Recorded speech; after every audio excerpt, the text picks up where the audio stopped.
આકાશવાણી સમાચાર જયેશ વેગડા વાંચે છે.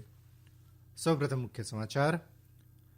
પ્રધાનમંત્રી નરેન્દ્ર મોદીએ બ્લુમબર્ગ આર્થિક મંચને વિડીયો માધ્યમથી સંબોધતા કહ્યું કે દેશના શહેરી વિસ્તારોને આર્થિક રીતે પુનઃ ધબકતા કરવા કૃત્ય નિશ્ચયી બનવું પડશે. ઉપરાષ્ટ્રપતિ એમ વેંકૈયા નાયડુએ કહ્યું કે નવી શિક્ષણ નીતિનો ઉદ્દેશ ભારતને જ્ઞાનની મહાસત્તા બનાવવાનો છે. આરોગ્ય મંત્રાલયે જણાવ્યું છે કે દેશમાં કોવિડથી થતો મૃત્યુદર તથા નવા કેસ નોંધાવાનો દર વિશ્વમાં સૌથી ઓછો છે. અને ફિફાએ કોવિડ રોગચાળાના કારણે આવતા વર્ષ પર મુલતવી રાખાયેલી અંડર 17 મહિલા ફૂટબોલ વિશ્વકપ સ્પર્ધા રદ કરી છે. સમાચાર વિગતવાર. પ્રધાનમંત્રી નરેન્દ્ર મોદીએ કહ્યું છે કે કોવિડ રોગચાળા બાદના સમયની વિશ્વની જરૂરિયાતોને ચકાસવાનો સમય આવી ગયો છે. ગઈકાલે બ્લુમબર્ગ ન્યૂ ઇકોનોમી ફોરમને વિડીયો માધ્યમથી સંબોધતા શ્રી મોદીએ કહ્યું કે કોવિડ રોગચાળામાં એ સ્પષ્ટ થયું છે કે વિકાસનું કેન્દ્ર મનાતા શહેરો નાજુક વિસ્તારો બની શકે છે. રોગચાળા દરમિયાન શહેરોની નાજુક બનેલી આર્થિક સ્થિતિને ફરી પાટે ચઢાવવાના આપણી વિચારસરણી અને કાર્યપદ્ધતિઓ અંગે કૃત નિશ્ચયી બનવું પડશે. પ્રધાનમંત્રીએ કહ્યું કે વિકાસની સાથે શહેરોની નદીઓ, તળાવો, હવાને સ્વચ્છ રાખવાના પ્રયાસો પણ થવા જોઈએ. પ્રધાનમંત્રીએ કહ્યું કે ભારતમાં શહેરીકરણ, નવકલ્પના અને પરિવહન ક્ષેત્રે રોકાણની અનેક તકો છે. તેમણે કહ્યું કે આ તકો સાથે આપણે ત્યાં જીવંત લોકતંત્ર, વેપાર માટે અનુકૂળ વાતાવરણ, વિશાળ બજાર છે અને વૈશ્વિક રોકાણ માટે અનુકૂળ વાતાવરણ ઊભું કરવા સરકાર તમામ પ્રયાસો કરી રહી છે. શ્રી મોદીએ કહ્યું કે સરકારે ટેકનોલોજી અને જ્ઞાન આધારિત સેવા ક્ષેત્ર માટે સરળ દિશા નિર્દેશ જાહેર કર્યા છે. રિયલ એસ્ટેટ નિયમન કાયદો અમલી બનાવ્યો છે તથા વાજબી દરે આવાસ માટેની પહેલ શરૂ કરી છે. શ્રી મોદીએ કહ્યું કે મેક ઇન ઇન્ડિયા અભિયાનથી દેશમાં પરિવહન પ્રણાલી ક્ષેત્રે સ્વદેશી ક્ષમતાનો ખૂબ વિકાસ થયો, જેનાથી સાતત્યપૂર્ણ પરિવહન વિકાસ લક્ષ્યોને વેગ મળ્યો.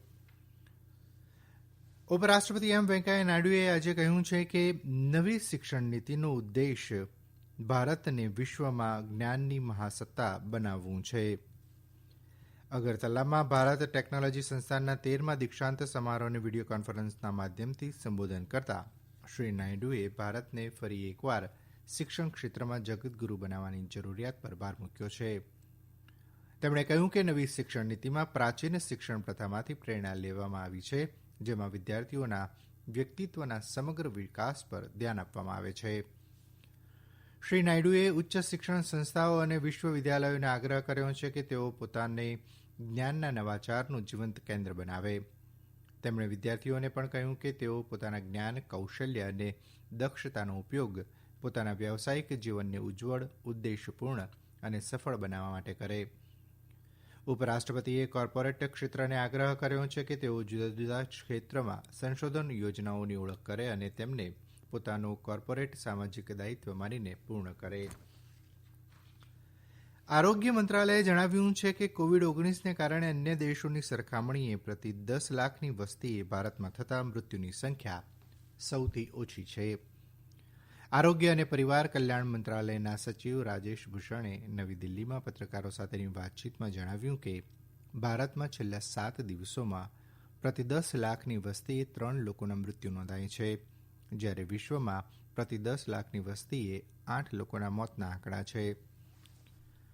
શ્રી ભૂષણે કહ્યું કે ભારતમાં છેલ્લા 7 દિવસમાં પ્રતિ 10 લાખની વસ્તીએ 221 નવા કેસ નોંધાય છે, જ્યારે પ્રતિ 10 લાખની વસ્તીએ વિશ્વમાં સરેરાશ 510 કેસ નોંધાય છે. તેમણે કહ્યું કે દૈનિક સંક્રમિત કેસોમાં સતત ઘટાડો નોંધાઈ રહ્યો છે. છેલ્લા 24 કલાકમાં કોરોનાના 29,163 નવા કેસ સામે આવ્યા છે. શ્રી ભૂષણે એમ પણ જણાવ્યું કે પ્રતિદિન સાજા થનાર લોકોની સંખ્યામાં વધારો થઈ રહ્યો છે. છેલ્લા 24 કલાકમાં 38,418 નવા કેસ સામે આવ્યા છે, તો આ જ સમયમાં સાજા થનાર લોકોની સંખ્યા 44,671 પર પહોંચી છે. કોવિડ-19થી સ્વસ્થ થયેલા લોકોનો દર 93.24% થયો છે. ગુજરાતની વાત કરીએ તો ગુજરાતમાં ગઈકાલે 1,125 નવા કેસ નોંધાયા. કુલ કેસોની સંખ્યા 1,90,000ને પાર થઈ છે. ગઈકાલે વધુ 1,116 દર્દીઓ સાજા થતાં સાજા થનાર દર્દીનો કુલ આંક 74,088 થયો છે. હાલ રાજ્યમાં 12,458 દર્દીઓ સારવાર હેઠળ છે.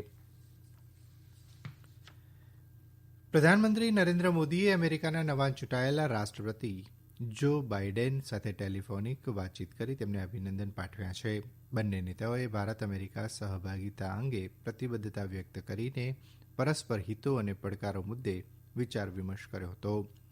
બંને નેતાઓએ કોવિડ રોગચાળો, આબોહવા પરિવર્તન, હિન્દ પ્રશાંત ક્ષેત્રે સહયોગ અંગે ચર્ચા કરી હતી. પ્રધાનમંત્રીએ ઉપરાષ્ટ્રપતિ પદે ચૂંટાયેલા સુશ્રી કમલા હેરિસને પણ અભિનંદન પાઠવ્યા હતા.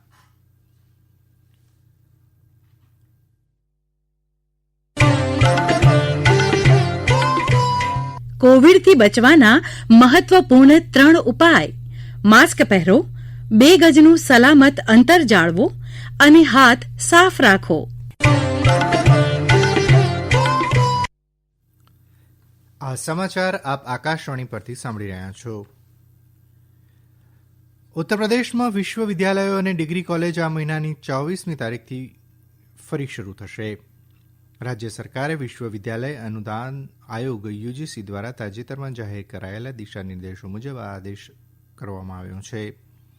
રાજ્ય સરકારે પ્રત્યેક વર્ગમાં કુલ સંખ્યાના 50% વિદ્યાર્થીઓને બોલાવવાની પરવાનગી આપી છે.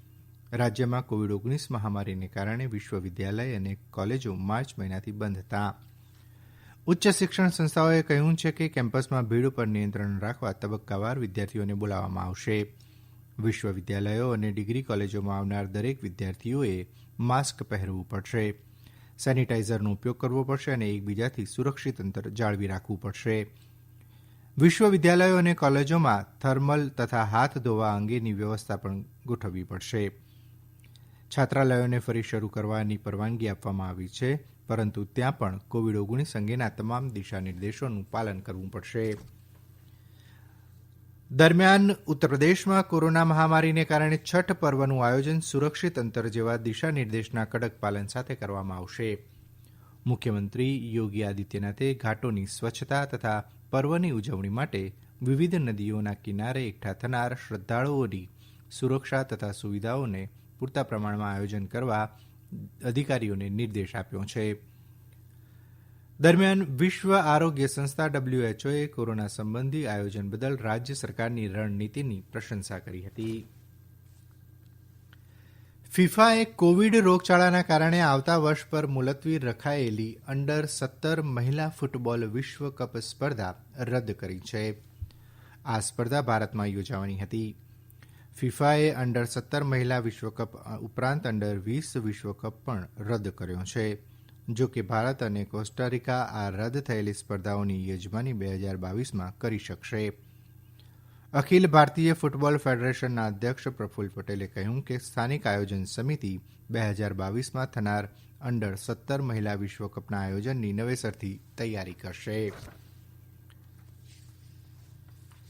જાપાનના પ્રધાનમંત્રી યોશિહિદે સુગા અને ઓસ્ટ્રેલિયાના પ્રધાનમંત્રી સ્કોટ મોરિસને દક્ષિણ ચીન સમુદ્ર અને પ્રશાંત દ્વીપ દેશોમાં ચીનના વધતા પ્રભાવોનો સામનો કરવા એક ઐતિહાસિક સંરક્ષણ સમજૂતી પર હસ્તાક્ષર કર્યા છે.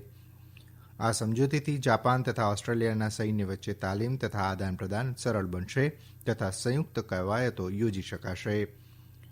ઓસ્ટ્રેલિયાના પ્રધાનમંત્રીએ કહ્યું કે આ સમજૂતીથી બંને દેશો વચ્ચેના સંરક્ષણ સંબંધો અને સહયોગ વધુ મજબૂત બનશે.